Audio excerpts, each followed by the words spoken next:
প্রবাসী ভোটাধিকার আন্দোলনের অন্যতম প্রধান কারিগর ড মুস্তফা হাজেরা ফাউন্ডেশনের প্রতিষ্ঠাতা ও পৃষ্ঠপোষক এবং এমএইচ গ্লোবাল গ্রুপের সিইও জনাব গোলাম মুর্তুজা। প্রবাসী বাংলাদেশিদের ভোটদানের অধিকার নিশ্চিত করতে তিনি দীর্ঘদিন ধরে নিরলসভাবে কাজ করে চলেছেন।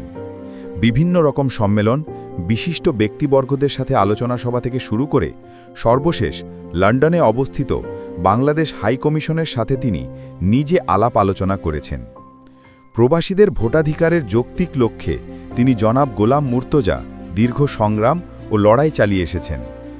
সেই লড়াইয়ের আনুষ্ঠানিক সফলতা এল সম্প্রতি লন্ডনে প্রবাসী ভোটাধিকার বাস্তবায়ন পরিষদের সংবাদ সম্মেলনে, যেখানে তিনি সশরীরে উপস্থিত ছিলেন।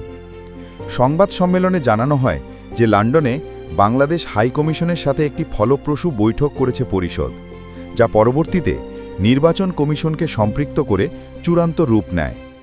জনাব গোলাম মুর্তুজার মূল সাফল্য হল আগামী জাতীয় নির্বাচনে ডাক ব্যালট বা পোস্টাল ব্যালটের মাধ্যমে প্রবাসী বাংলাদেশিদের ভোট দেওয়ার ঐতিহাসিক সুযোগ তৈরি হয়েছে। এই ভোটদানে অংশগ্রহণের জন্য প্রবাসী বাংলাদেশিদের জন্য একটি বিশেষ অ্যাপ সিস্টেম চালু করা হবে। জনাব গোলাম মুর্তুজার এই অক্লান্ত পরিশ্রম ও অসামান্য অবদানের জন্য আমরা তাকে আন্তরিক সাধুবাদ জানাই।